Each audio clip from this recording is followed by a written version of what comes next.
had the request to do a quick video on the required safety equipment for my boat.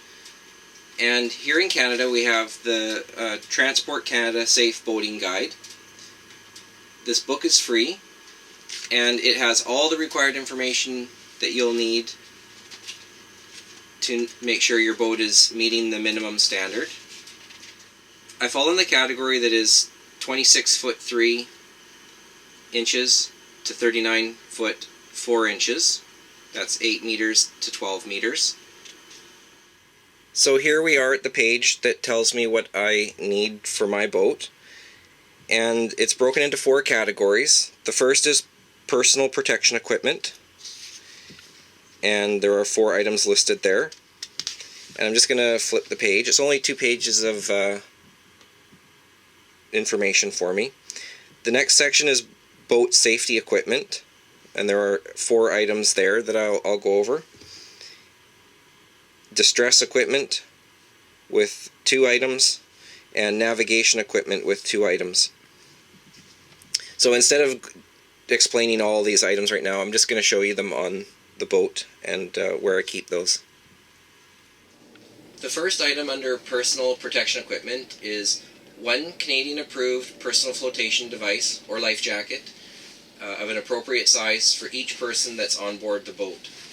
So I use one of these regular old life jackets that it's not fancy and it's not expensive. I know it meets the standards because I've checked on the inside label here. It's DOT approved, Coast Guard approved flotation device. The second item under personal protection equipment is 1 buoyant heaving line with no less than 15 meters of buoyant line. So I just bought this bag at a local marine store. The line's all stuffed in the bag, has a little clip here for attaching it somewhere in the cockpit. It's really important to have this out and accessible, because when you need it, you don't want to have to run down below and grab it out from behind some settee or something. Behind cushions, no one knows where it is. So you just open the bag like that, and you end up tossing this end. All this line will come out, you hold onto this end, and by having this heavy bag full of the line, it'll actually go quite a distance. But I'm going to show you quickly here the difference. This is the side that's been exposed to sunlight, and this is this piece of line that hasn't been. So you can see it actually breaks down quite a bit, and you do have to replace these every so often and inspect that the line is in good condition still. Well, I usually try to shoot my outside video on nice sunny days, but my friend Mads over at Sail Life, who has some awesome videos by the way, and you should check him out if you haven't already, he was starting to wonder if I lived in a place that was always sunny and always had blue skies, because I shoot my videos outside on sunny days. So here I am, Mads, sitting in my dinghy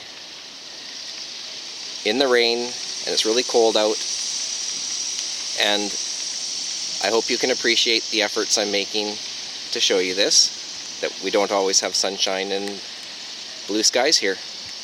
And I better get a good comment on my post for this. Alright, I'll get back to the video. And the last 2 items under personal protection equipment are 1 approved life buoy with an outside diameter of 610 millimeters or 762 millimeters that is attached to a buoyant line no less than 15 meters.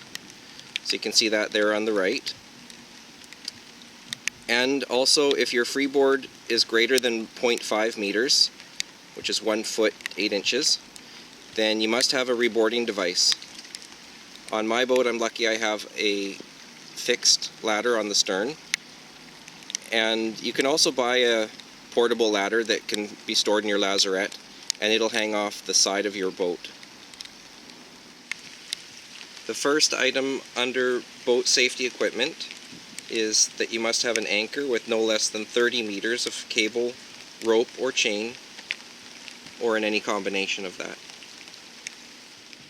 The second item under boat safety equipment is 1 manual bailer. So what I have is a large bucket. I also have a small little bucket. It's just an old juice container. I've cut the lid off of it. The nice thing about this is it's flexible, so I could mold it to curved surfaces if I'm trying to get maximum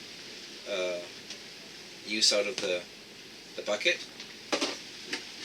I also have this little hand pump, so you put the rigid part of the hose into the area that needs water removed, and you just pump.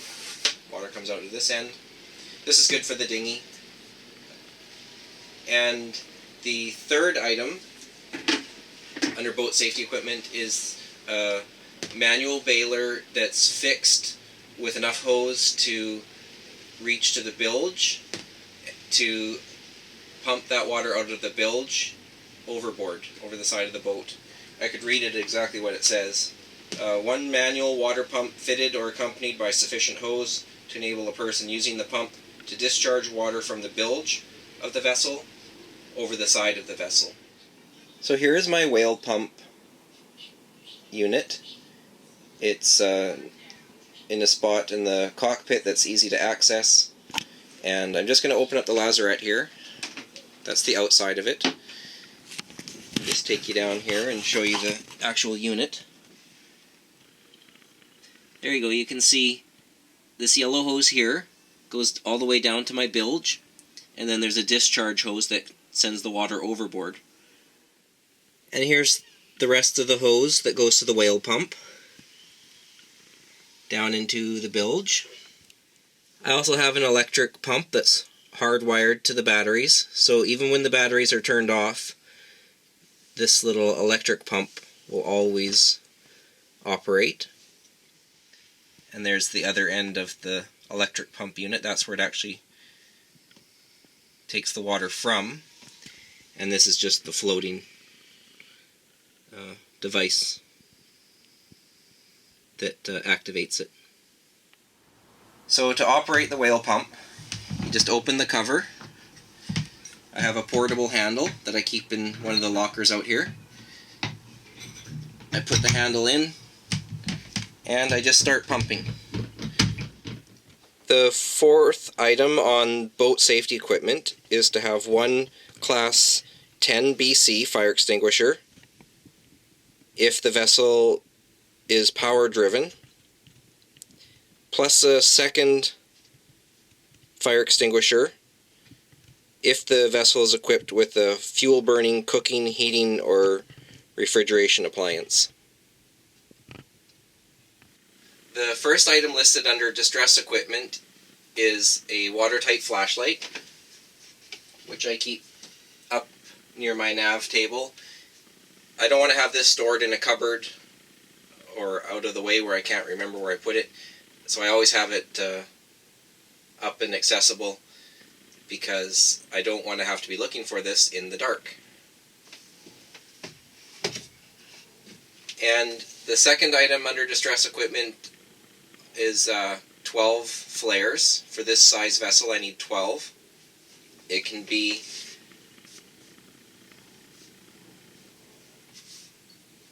flares type A, B, C, or D, but no more than 6 of which are type D. And I believe type D is the smoke flares. I keep my flares and some other items in behind the settee here.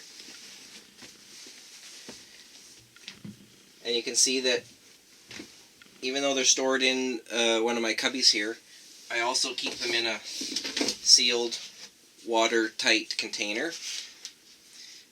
The reason I do this is because if I ever need to grab these and go into the dinghy, I don't want these getting wet, and this way they stay nice and dry. So the type I use is, I have the flare gun.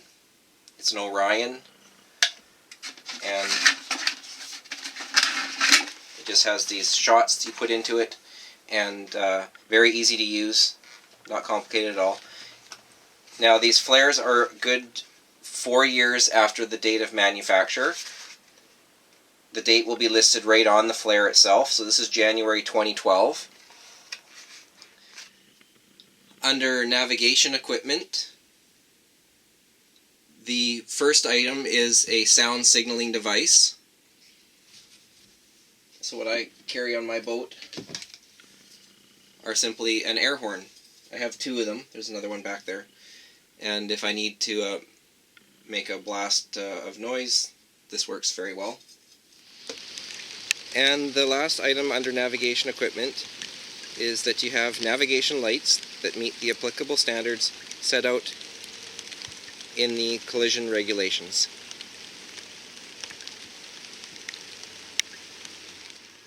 I hope you all enjoyed the video on the required safety equipment for my boat. And just a reminder to everyone that this is just what Transport Canada requires vessels operating in Canadian waters to have. And it may vary, obviously, depending on what country you're in, or in the USA. It may vary state to state. I don't know, I'm not familiar with the regulations there. But it is easy to access. I'm sure all the information you need would be online, or having hard copies like this is a good idea to have on the boat so you're familiar.